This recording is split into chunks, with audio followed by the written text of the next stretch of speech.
చదువు చాలా బాగా చదువుతుందండి. అసలు చదువులో చాలా కేరింగ్గా ఉంటుంది పిల్ల.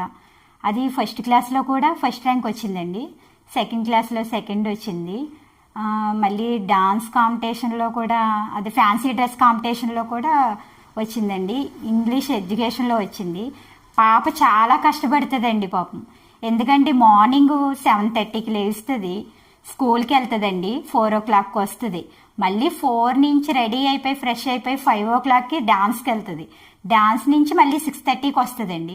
6:30 నుంచి మళ్ళీ 7:30కి ట్యూషన్కి వెళ్తుంది. ఈ రోజుల్లో డిన్నర్ అది కూడా పెట్టేస్తాను నేను. పెట్టేసిన తర్వాత 7:30కి ట్యూషన్కి వెళ్తుందండి. 9:30కి వస్తుందండి ఇంటికి. చాలా అలసిపోద్ది. మేము చెప్పాలంటే మా పాపగా ఉండడం మేము చాలా గర్వంగా ఉందండి. అన్నిట్లోని ఫస్ట్ అసలు మేము చాలా హ్యాపీగా ఫీల్ అవుతున్నాం. దీనివల్ల మాకు చాలా పేరు కూడా వస్తుంది.